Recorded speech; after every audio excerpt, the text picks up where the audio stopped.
지금 심상치 않은 집값 때문에 또 주택담보대출이 지난달에 3조 이상 늘었답니다. 이놈의 나라는 지금 현재 부채를 도대체 관리는 하고 있는 걸까요? 정부가 저렇게 계속해서 부채를 키워서 이제 이렇게 굴리면 나중에 금융권들이 어떻게 나오겠습니까? 어느 시점이 되면 금융권들이 이 정부나 이 관련 기관들의 말을 무시할 겁니다. 왜냐?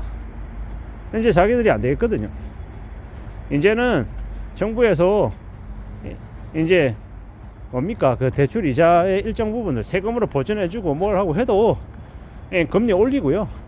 가상금리 부과하고 대출자들에게 이제 원금 상환 압박하고 이제 더 많은 것들을 요구할 수밖에 없다라는 겁니다. 왜냐?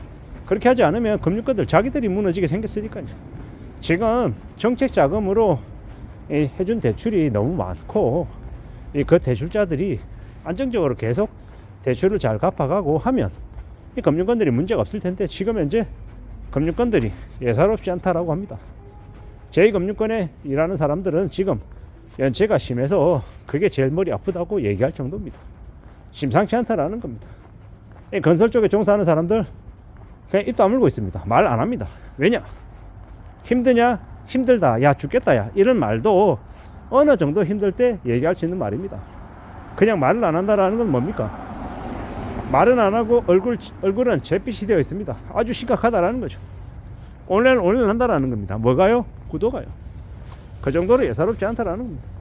이런 시국에 주택담보대출 3조 늘었다고 하니까 저는 그냥 허탈한 거죠. 어이가 없는 거죠. 이놈의 나라는 도대체 어디까지 망가지게 하려고 이런 짓을 벌리고 있나라는 생각이 드는 겁니다. 앞으로 시간이 지나면 지날수록 사람들이 대출받기 어려울 겁니다. 대출 안 된다라는 겁니다. 최근에 이제 부도가 난 이제 모 회사 직원이 이제 저하고 아는 지인이라 얘기를 하는 겁니다.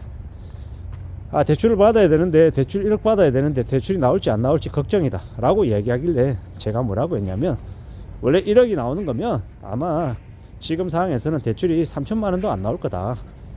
사실상 대출 받는 걸 기대하기 어려울 거다 라고 얘기했습니다. 근데 그 말이 제가 그냥 그 친구 겁주려고 한 얘기가 아니라 실제 은행 창구에서 하는 모습이기 때문입니다. 예전에는 그냥 좋은 회사 다니시네요. 그리고 이제 연봉 딱 확인하고 이제 급여 입출 내역 확인하고 뭡니까? 이제 관련 서류들 모아가지고 그냥 대출해줬단 말이에요. 연봉이 5천이면 이 마이너 대출이 그냥 5천 나왔어요. 지금은요. 지금 그렇지 않습니다. 그 사람의 신용 확인하고 여러 가지 사항들 다 따져보고 난 이후에 뭐라고 얘기하냐? 아, 죄송한데 대출이 이거밖에 안 나와요. 5천만 원 얘기하면 뭐 1,000만 원, 1,500만 원. 1억 얘기하면 2, 3천. 뭐 이렇게 되게 감액해서 해준다라는 겁니다. 그게 지금 현재 상황입니다. 저도 이제 2025년 1월에 이제 대출을 이제 알아보러 이제 은행에 갔었다란 말이죠. 갔더니 딱 그러더라고요. 제가 벌어들이고 있는 연소득에 대한 증빙이 있고, 기존에 대출 없고, 가지고 있는 예금, 그리고 이제 뭐 여러 가지의 것들을 고려해서 저는 이제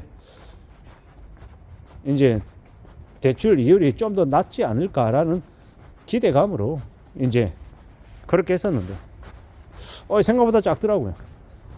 받을 수 있는 금액이 작았고, 대출 금리가 높았고, 이럴 거면 내가 왜 은행 가서 대출을 받지? 차라리 내가 가지고 있는 이 연금하고 이 뭡니까? 보험 약관 대출 받는 게 훨씬 낫겠다. 이런 생각이 들었어요.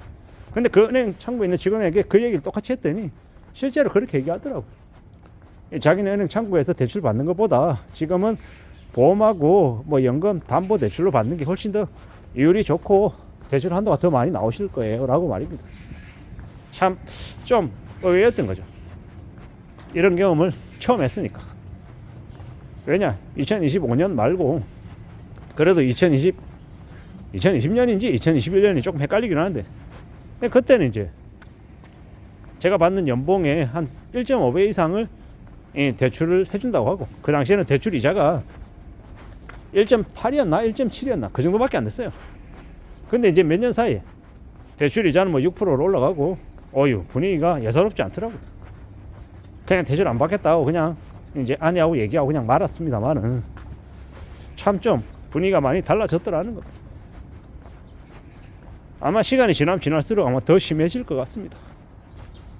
요즘은 회사도 부도나고 갑자기 신용이 틀어막혀서 더 어려운 지경에 놓이기도 한다. 그래서 언제든 자신이 낸 대출에 대한 원금 상환 압박이 있을 수 있다 라고 항상 생각하고 지내야 됩니다. 내가 다니고 있는 이 회사에서 내 자리가 10년 20년 보장이 되어서 내가 대출을 오래오래 가져가도 괜찮아 이렇게 생각하면 안 된다라는 겁니다. 회사를 다니다가 있잖아요, 회사에서 퇴직하고 나오는 순간 대출 압박은 바로 벌어지는 일이다라는 겁니다. 흔히 온라인에서 얘기하듯이 1억 2억이 돈이냐, 2억 3억 있어도 노후 보장도 안 되고 그건 돈이 아니다 라고 우습게 얘기하는 사람들 있잖아요. 그런 사람들이 대출 2억 3억 가지고 있는데 그러면 갑자기 은행에서 2억 3억 갚으라고 얘기하면 한 방에 갚을 수 있냐? 대부분 그러지 못합니다. 실제로 2억을 통장에 한 2억 있는 걸 되게 우습게 얘기하지만 실제로는 그 2억을 동원할 수 있는 사람은 생각보다 많지 않다라는 겁니다. 그게 현실입니다. 그런데 이제 온라인상에서는 자기를 되게 대단한 척하며 2억 3억을 만만하게 얘기하죠. 참 황당한 일이죠. 돈 2억이 돈 3억이 무서운 거냐고요. 어떤 사람들에게는 죽을 때까지 만져보지도 못하는 돈이 2억 3억인데 참 별놈들이 다 있죠.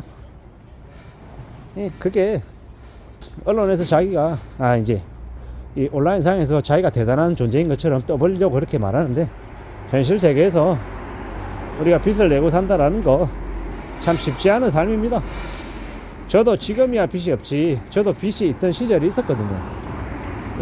하우스푸어로 무리하게 빚을 내서 지내왔던 시간들도 있고, 그때를 떠올려 보면 이 빚을 가지고 있다라는 것 자체가 그게 보통 일이 아닌 것 같습니다.